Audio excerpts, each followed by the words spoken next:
Colega advogado, colega advogada, bem-vindo e bem-vinda ao Advogue nas Eleições. E nesta aula nós vamos falar sobre propaganda eleitoral antecipada. Como vocês vão ver, a gente fez um estudo sobre a jurisprudência do TSE, principalmente em relação às eleições de 2016 e de 2018. E a gente vai falar nessa aula sobre esse contexto e o que você pode aprender para aplicar em relação às eleições de 2020. E a gente vai disponibilizar o PDF dessa aula para seu download, para que você possa pegar esse estudo que a gente fez sobre a jurisprudência do TSE e facilitar o seu trabalho como advogado eleitoralista, já tendo todo esse apanhado dos principais precedentes que nós identificamos sobre a questão de propaganda extemporânea, propaganda antecipada. E aí, quando a gente fala sobre a propaganda antecipada, não tem como a gente deixar de enfatizar a reforma eleitoral de 2015, porque foi uma mudança muito significativa nessa questão da propaganda antecipada.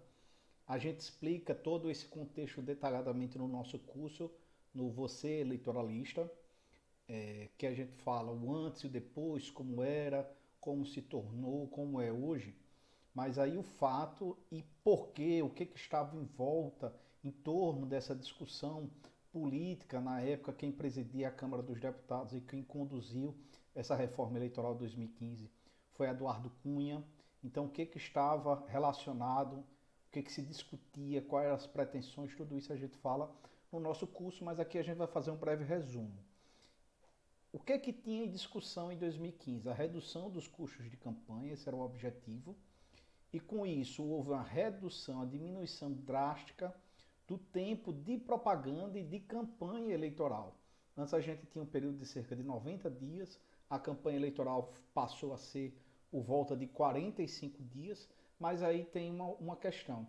Como se diminuiu muito o tempo de campanha, para contrabalancear isso, tinha que se ampliar a liberdade de manifestação na pré-campanha. Porque se não tivesse essa compensação, iria favorecer quem já tem mandato, quem já é conhecido, e impossibilitar que a pessoa que é desconhecida, que não exerce nenhum cargo público, não apresenta um programa de rádio, de televisão, por exemplo, se apresentasse para a sociedade e tivesse chances de ser eleito. Então houve essa compensação e é importante entender esse contexto e essa mudança significativa que teve na reforma eleitoral de 2015, para a gente não pensar esse novo contexto com a cabeça de que se tinha antes de 2015, até a eleição de 2014. Porque isso muda drasticamente. Porque se for ficar pensando e analisando o direito com base nesses paradigmas que existiam antes de 2015, vai acabar gerando essa distorção em torno de quê? De favorecer aqueles que já têm mandato eletivo e já são conhecidos pela sociedade. Porque assim, na questão da propaganda antecipada, tem dois valores que se discutem. A liberdade de manifestação, que é um direito fundamental, e também o direito à igualdade de oportunidades numa disputa eleitoral. Ao se vedar a propaganda antecipada, em última análise, o que se está buscando é preservar a igualdade de oportunidades entre todos aqueles que disputam uma campanha eleitoral. Vou ter uma igualdade de chances, então todo mundo vai ter que observar essas regras para que um não seja privilegiado frente a outros.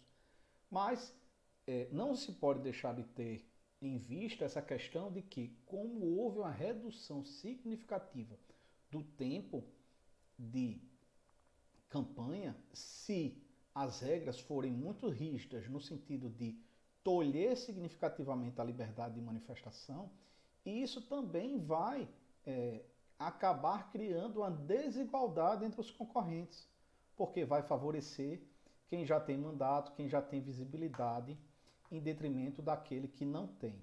Então, há um equilíbrio que se busca em relação a isso.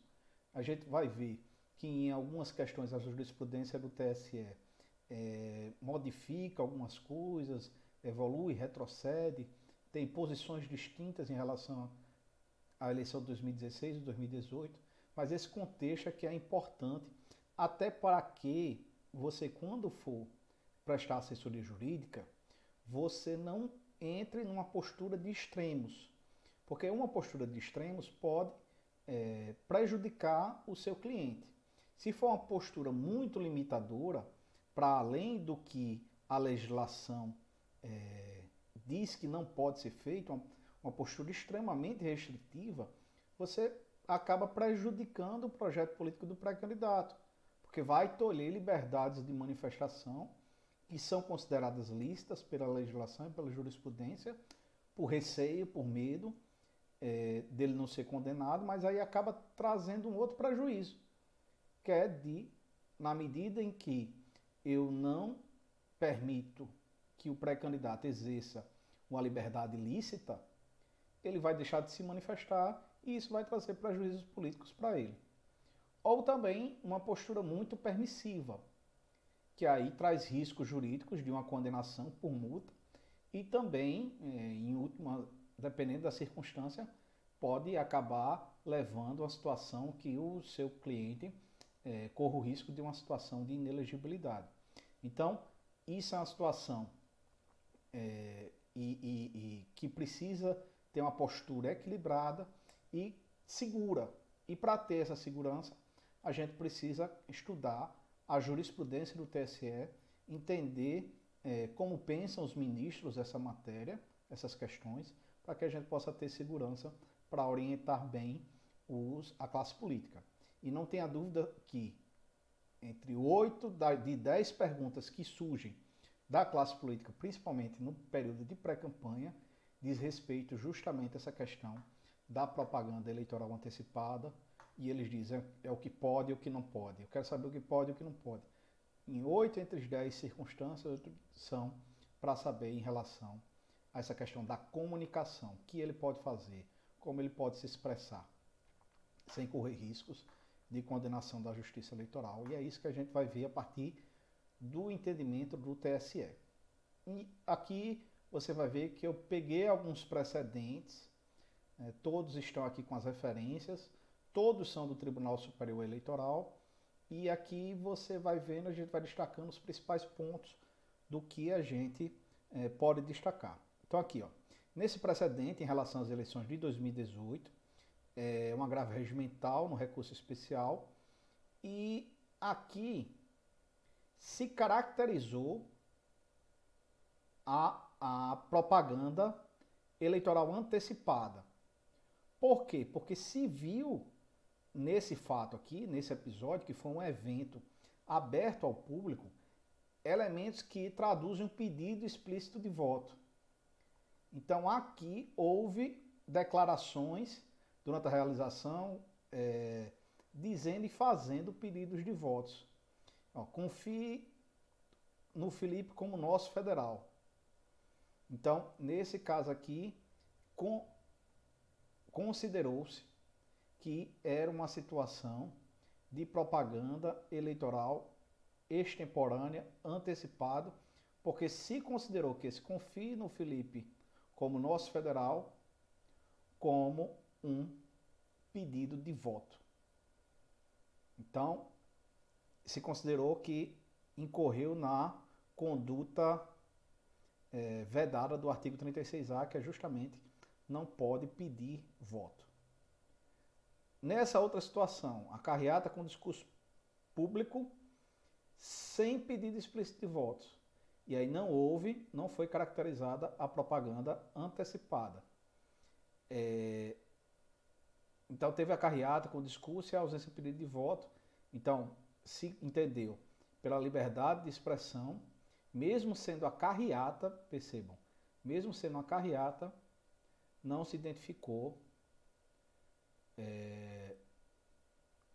a propaganda eleitoral antecipada, porque não se identificou o pedido explícito de voto, e foi aqui uma relatoria do ministro Luiz Roberto Barroso, que, como a gente vai ver em outros precedentes, ele tem uma postura até mais rígida, e quem é que vai presidir o TSE, né, para as eleições de 2020, e tem uma postura mais rígida em relação a essa questão da propaganda antecipada. Olha, aqui nesse outro caso, um precedente também em relação às eleições de 2018, foi julgado em dezembro de 2019, ou seja, bem recente, relatoria do ministro Sérgio Banhos, foi um agravo regimental em recurso especial, ou seja, teve o recurso especial, o ministro decidiu monocraticamente e foi oposto um agravo regimental nesse recurso. E aí, olha, aqui houve a condenação por propaganda antecipada, porque teve um showmício. E aqui, o que acontece? Como o showmício ele é proibido durante a campanha eleitoral, ele também é proscrito, ou seja, impedido antes da campanha eleitoral em si. E vocês vão ver que lá, no artigo 39, parágrafo 7º da Lei das Eleições, não tem uma sanção específica.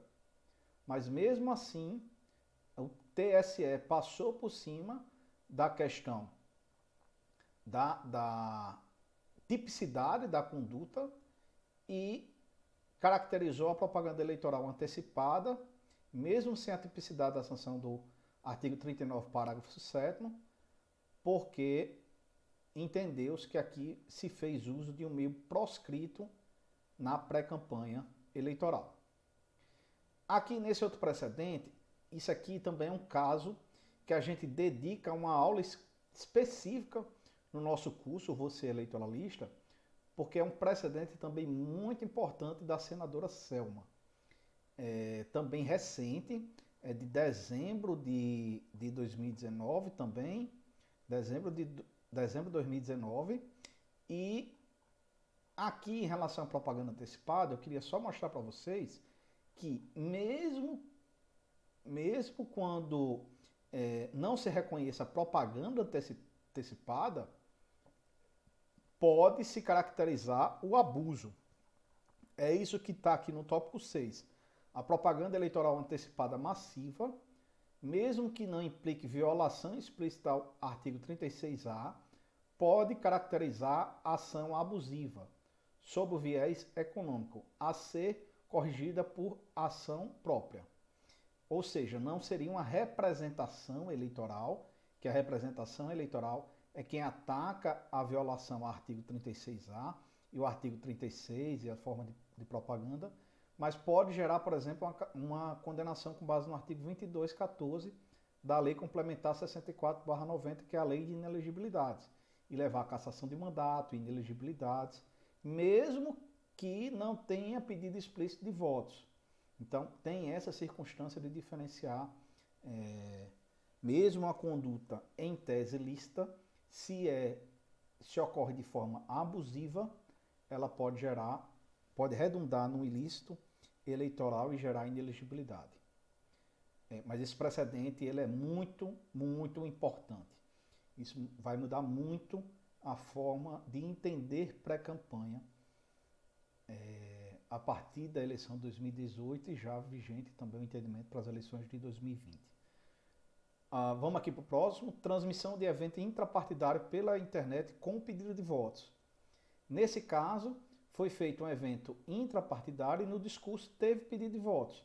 E aí, como foi transmitido pela internet, pelas redes sociais, aí, nesse caso ficou caracterizada a propaganda antecipada e houve a condenação com base no artigo 36, parágrafo 3º. Condenação de multa. Evento não se restringiu ao âmbito intrapartidário, pois foi transmitido ao vivo por meio de aplicativos de internet. E aqui, olha, isso aqui é um voto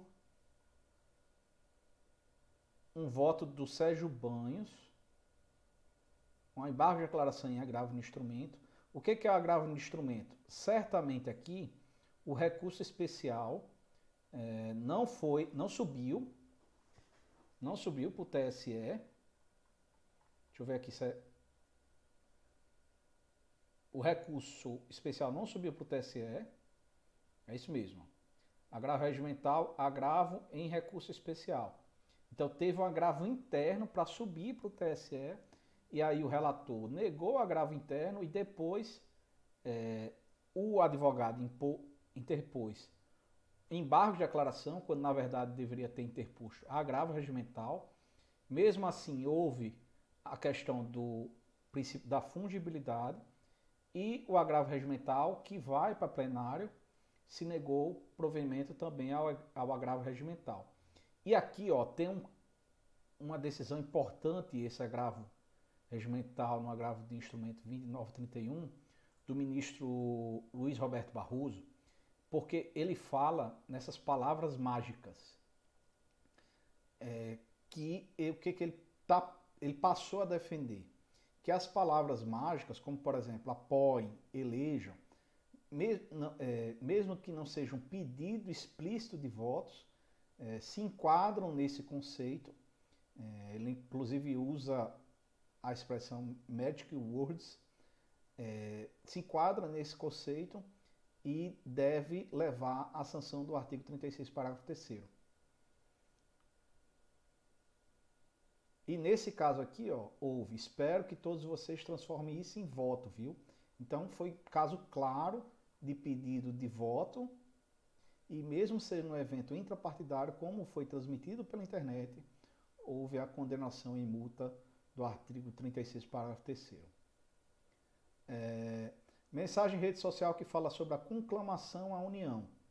Nesse caso aqui, veja só, no evento houve a expressão conclamando a todos a união total de Calcione. Entendeu-se que essa expressão aqui não caracterizou uma propaganda antecipada e também foi um voto do Roberto Barroso. Então, mesmo tendo caído com o Roberto Barroso, entendeu-se que isso não caracterizaria um pedido explícito de voto. E aqui também foi um agravo interno em um agravo. Um agravo interno em um agravo de instrumento, porque possivelmente aqui não houve a negativa de segmento do agravo. Só um instantinho, pessoal.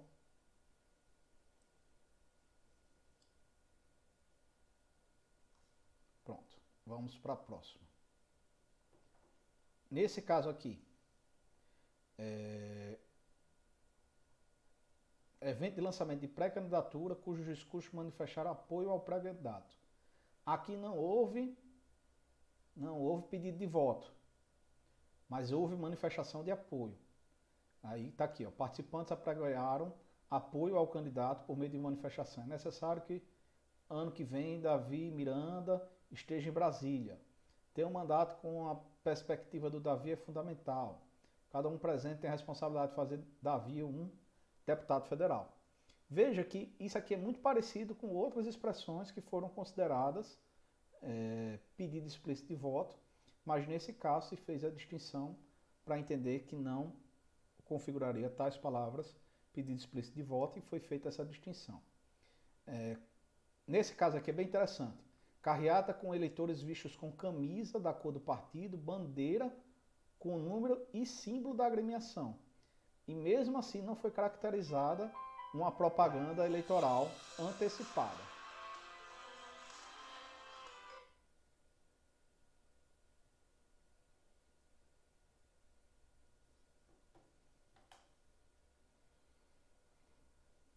Carreata passeada com grande adesão de eleitores que vestiram camisa da cor do partido e utilizaram bandeira com número e símbolo da agremiação partidária.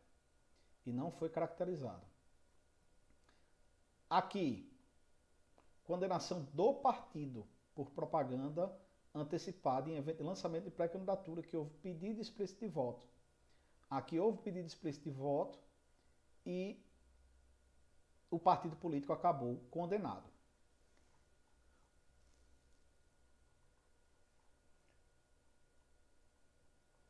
E aqui qual foi a palavra que foi utilizada como pedido explícito? Vamos eleger.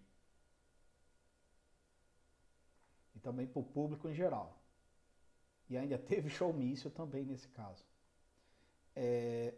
Outra situação, convocação para convenções partidárias pelo Twitter. Porque em tese tem aquela propaganda intrapartidária. Mas aí, se for feita nas redes sociais, essa convocação, que em tese é para as pessoas que compõem o partido, caracteriza ou não uma propaganda antecipada. E o TSE entendeu que, se não houver pedido de voto, não caracterizaria a propaganda antecipada. Aqui uma situação de vídeos no Facebook. Esses vídeos aqui tiveram questões de debates políticos. Veja, no vídeo 1, eu tenho certeza que com a ajuda de cada um de vocês e do nosso prefeito Diogo, iremos lutar por um Estado mais laico, mais transparente. Aí ele tratou no vídeo 2, temos que renovar a política, assim, mais com ideias, propostas, estudar a vida pregressa de cada candidato e aí fazer, assim, o seu juízo de valor. Então perceba que aqui não foi caracterizada a propaganda antecipada, mesmo tratando de eleição, de quem eleger, mas como não houve pedido explícito, foi afastado. A relatoria aqui foi do ministro Sérgio Banhos. Aqui a situação de adesivos. Adesivos e sem pedidos de voto aqui em relação às eleições de 2016. Divulgação de adesivos. E aqui o que é que acontece? Na primeira instância, o TRE, eles usaram o poder de polícia e cessaram a confecção e distribuição. Porém, ao fim do processo, foi afastada a condenação, porque não se viu nos adesivos pedido explícito de voto. Aqui, o que acontece?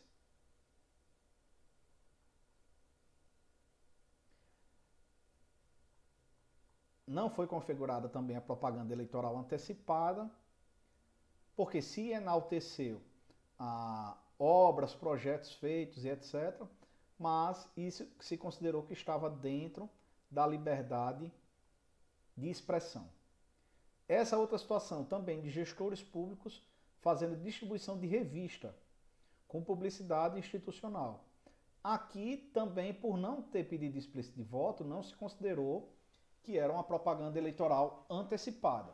Porém, é importante visualizar aqui uma questão. Pode não ter sido uma propaganda eleitoral antecipada, mas eventualmente pode configurar uma conduta vedada e ainda um uso indevido dos meios de comunicação social ou abuso de poder político. Então, é interessante analisar, porque são esferas distintas e meios distintos de impugnação. Outro caso bem interessante, propaganda eleitoral antecipada negativa. Olha só essa situação. Mesmo sem pedido de voto, mas havendo propaganda antecipada negativa, quando há violação do direito de honra, imputação de crime, calúnia, injúria e difamação, é possível, segundo a jurisprudência do TSE, a condenação, com base no artigo 36, parágrafo 3º, por propaganda eleitoral negativa. Então, esse é um precedente aqui de São Luís, de setembro de 2019. Tem outro também que a gente vai ver aqui nesse PDF. Outra situação, divulgação de atos parlamentares na televisão. Não foi caracterizado como propaganda eleitoral antecipada. O pré-candidato aqui aproveitou que ele estava no programa televisivo e destacou ações políticas desenvolvidas quando atuava como parlamentar. E isso foi afastada a condenação por propaganda eleitoral antecipada. Esse precedente eu acho sensacional, porque aqui se utilizou a expressão "tamo junto" e o número do partido em um post nas redes sociais, e o TSE entendeu que não configuraria propaganda eleitoral antecipada. O TSE reformou essa decisão, um voto do ministro Sérgio Banhos. Outro situação que acontece muito. O eleitor na rede social manifestando seu apoio, na rede social do pré-candidato manifestando seu apoio, e o TSE decidiu que não caracteriza propaganda eleitoral antecipada. A mensagem postada na página pessoal, na rede social Facebook, por suposto eleitor, no qual declara seu apoio político ao agravado, caso este seja candidato em novas eleições. E aí o TSE afastou a caracterização de propaganda eleitoral antecipada. Divulgação das convenções partidárias pelas redes sociais do pré-candidato. Nesse caso, também foi afastada a caracterização de propaganda antecipada, porque não houve pedido de voto e a vedação para a transmissão de prévias partidárias é apenas para rádio e televisão. Foi o que consignou. Aqui também teve uma divulgação de material gráfico de um evento e que não tinha pedido de voto. E o TSE diz que o material gráfico impugnado não tem pedido explícito de votos e afastou a condenação. Precedente aqui de Natal do Rio Grande do Norte. Aqui, pedido de voto em inauguração pública. Aí a situação é clara de propaganda antecipada. Olha só, outra situação. Adesivo com número do partido e nome do pré-candidato, mas sem pedido de voto.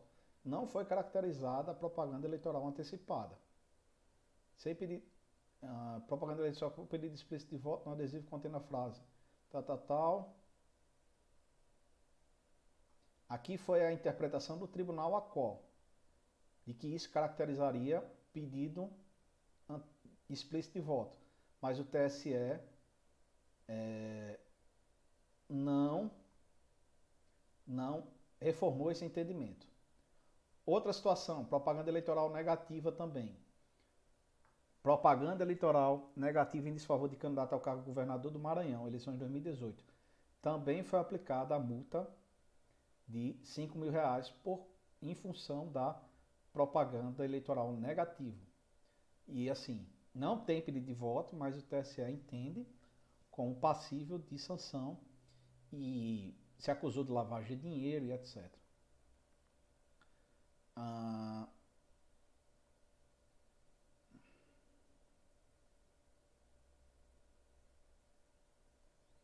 Aqui, caso interessante, aqui foi feita uma propaganda eleitoral em blog hospedado no exterior.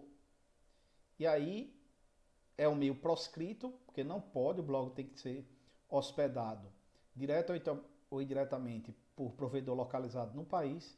E aqui também houve a multa do parágrafo 5º do artigo 57b, porque é o meio proscrito, o meio ilícito. Meio proscrito na eleição de 2016. Olha só, aqui a gente veio falando de meio proscrito, mas tudo em relação à eleição de 2018. Mas eu trouxe esse precedente aqui para você ver como na eleição de 2016 o entendimento era outro. Porque aqui se tinha a utilização de um meio proscrito e não foi aplicado. Por quê? Porque é aplicável o entendimento somente aos feitos relativos às eleições de 2018. Então isso é muito comum. O TSE fixa o entendimento em relação a determinada eleição e depois ele evolui de entendimento, mas em nome do princípio da segurança jurídica, ele continua mantendo o entendimento anterior em relação às eleições passadas. Olha, aqui nesse caso teve uma mudança jurisprudencial na eleição de 2018. Mensagem em letreiro luminoso com efeito de outdoor. Configuração do ilícito, uso de meio proscrito.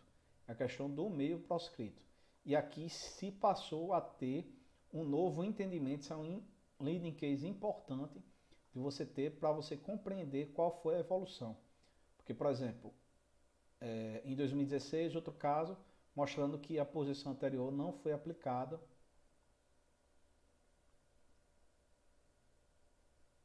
Nesse caso aqui, Veiculação de expressões e frases com clara intenção de promover a reeleição do candidato, mas sem pedido explícito de votos, não encontra vedação na norma. Isso foi em relação às eleições de 2016, não tinha meio proscrito, então também não foi aplicado. Transmissão pelo Facebook, convenções partidárias. Não caracterização de eleição de propaganda eleitoral antecipada, porque não se viu pedido explícito de voto durante a transmissão. Ó, aqui também em relação a link patrocinado. Aqui não se viu propaganda eleitoral antecipada porque não tinha pedido também de voto, mesmo com link patrocinado. Novamente aqui, convite para a convenção na página do Facebook, não foi caracterizada. Carreata, também sem pedido de voto, explícito de voto, foi afastada. Aqui, ó, carreata no dia da convenção partidária, uso da camisa do Grêmio partidário, e o gesto com as mãos em forma de V, não há que falar em propaganda eleitoral antecipada, sobretudo porque não houve pedido expresso de votos por parte do recorrente durante tal ato. E por fim, esse caso aqui também, um adesivo com dizeres em defesa da família recifense, projeto libertador, juntamente com a imagem do pré-candidato, não foi caracterizada propaganda eleitoral antecipada. Então, isso é um material que eu queria trazer para vocês, que eu acho que é importante da gente entender esses precedentes, para a gente ter esses casos como referência, para orientar bem os clientes e, assim, não ter uma postura tão restritiva, mas também não ter uma postura tão liberal, ter uma postura equilibrada com base na jurisprudência do TSE, para saber orientar bem os nossos clientes. Ok, colegas? Espero ter ajudado vocês a compreender melhor, com base nessa pesquisa, dos principais precedentes da jurisprudência sobre propaganda eleitoral antecipada.